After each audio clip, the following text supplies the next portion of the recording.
दिग्गज कार उत्पादक company Maruti Suzuki दरवर्षी भारतात हजारो लाखो वाहनांची विक्री करते।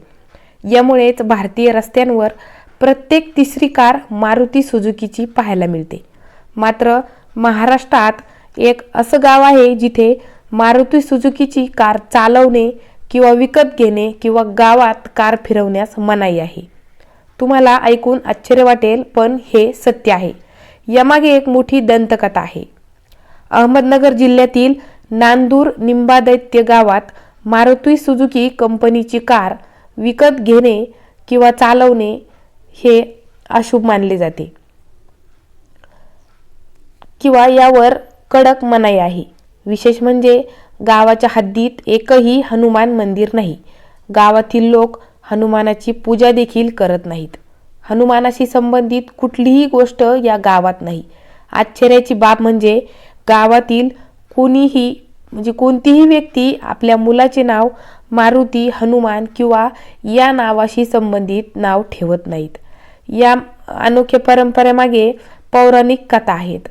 गावकऱ्यांच्या मते शेकडो वर्षांपूर्वी निंबादैत्य जो गावाचा राक्षस मानला जातो आणि त्याचे आणि हनुमानाचे म्हणजे मारुतीचे भीषण युद्ध झाले।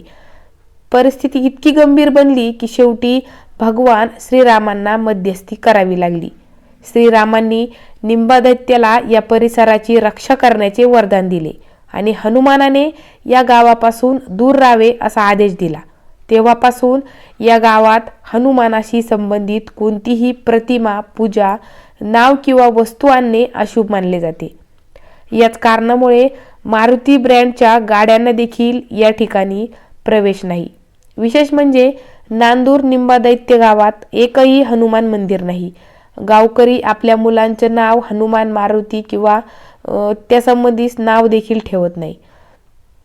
हनुमानाशी संबंधित कोणतीही प्रतिकात्मक गोष्ट गावात आणणे देखील टाळलं जातं। गावकऱ्यांचा असा दावा आहे की असे केल्यास अशुभ गोष्टी होऊ लागतात। गावात एक कथा विशेष सांगितली जाते।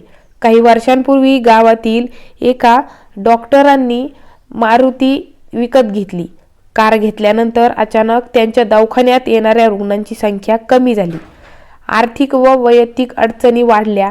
शेवटी डॉक्टरांनी ती कार विकली आणि टाटा सुमो घेतली।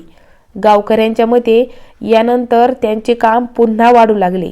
या घटनेने गावात मारुती कार अशुभ मानल्याची धारणा आणखी घट्ट झाली। या ठिकाणी आणखीही काही छोट्या मोठ्या गोष्टी सांगितल्या जातात। मारुती नाव असलेल्या मजुरांना अचानक आजारपण येते। मारुती कारचा हॉर्न ऐकणं देखील या ठिकाणी अपशकुन मानलं जातं। गावात प्रवेश करण्यापूर्वी मारुती लिहिलेल्या वाहनांचे नाव झाकणे अशा गोष्टी देखील या ठिकाणी पाळल्या जातात। मात्र ही संपूर्ण मान्यता फक्त हनुमानाशी संबंधित नावापुरतीच मर्यादित आहे। बाकी सर्व देवतांची पूजा येथे सर्वसामान्य पद्धतीनेच केली जाते। तर तुम्हाला महाराष्ट्रातील या गावाबद्दल आणखी काही माहिती आहे का? कमेंटमध्ये नक्की सांगा। चॅनलवर नवीन असाल तर चॅनलला सबस्क्राईब करायला विसरू नका।